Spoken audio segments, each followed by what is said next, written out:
My name is John Tarleton. I'm a journalist and editor of the Independent. My name is Peter Rugh. I'm an associate editor here at the Independent, and I've written for the paper for years. Love it.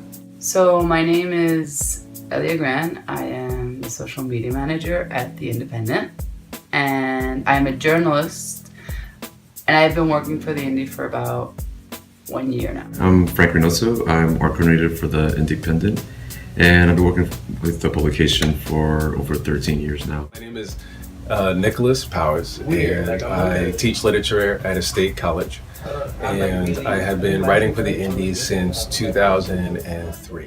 And my name is Alina Mogilyanskaya. I am a journalist on hiatus or in retirement, currently working as a private investigator. I've been working with the Indy for between 4 and 5 years. This is an exciting time for the Independent. The paper growing faster than at any time in its history. We received a seed money earlier this year that has allowed us to place news boxes on street corners and near subways. We're in the process of doubling our print circulation. We have a new website that will roll out early next year. This all comes, of course, at a time of great danger and uncertainty for our country as we're on the verge of a Donald Trump administration. We have been able to do this expansion, but for it to be sustainable for the long haul is going to require tremendous support from our readers, from our community. And it's so important if we want a media to work for us, to support that media.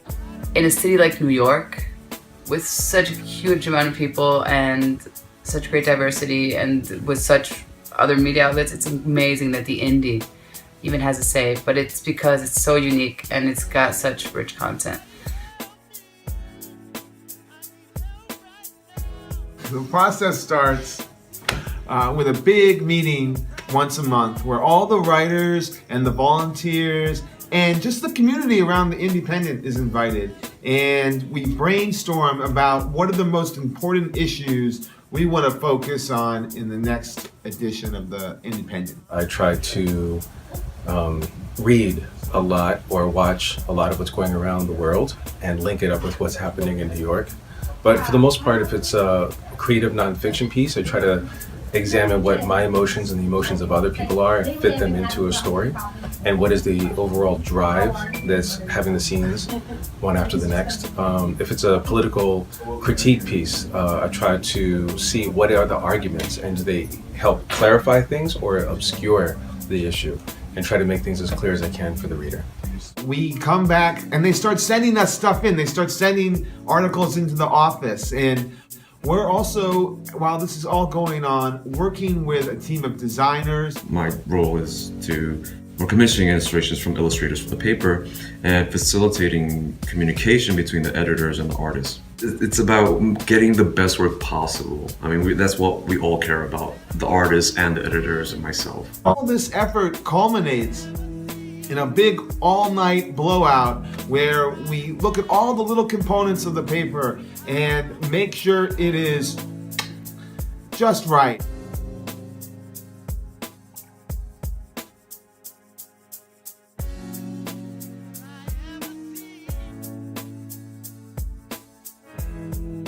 The process is only done when we actually go out to the printer and pick up the copies and distribute the newspaper all across the city.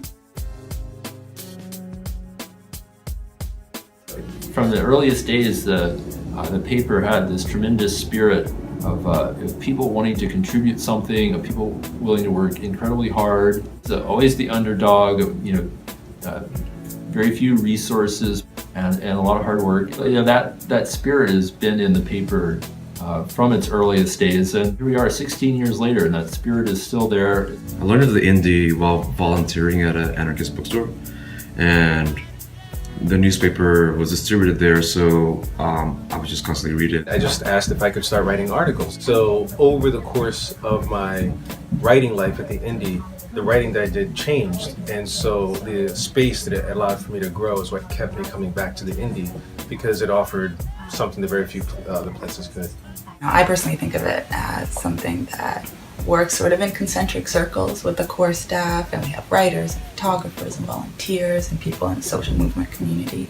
The moment that you start writing, the moment you start coming to the editorial meeting, there is a feeling of being part of a project. We build that family and we build that community every single day when we do our work and when we engage with the folks that we report on, that report for us with the social movements. And I think that's something really, really special and really extraordinary. Actually, I just love the pace of the indie, the conversations that I have that lead up to articles, and seeing how we take all the crazy stuff that's happening in the world and condense it into an issue for people to read.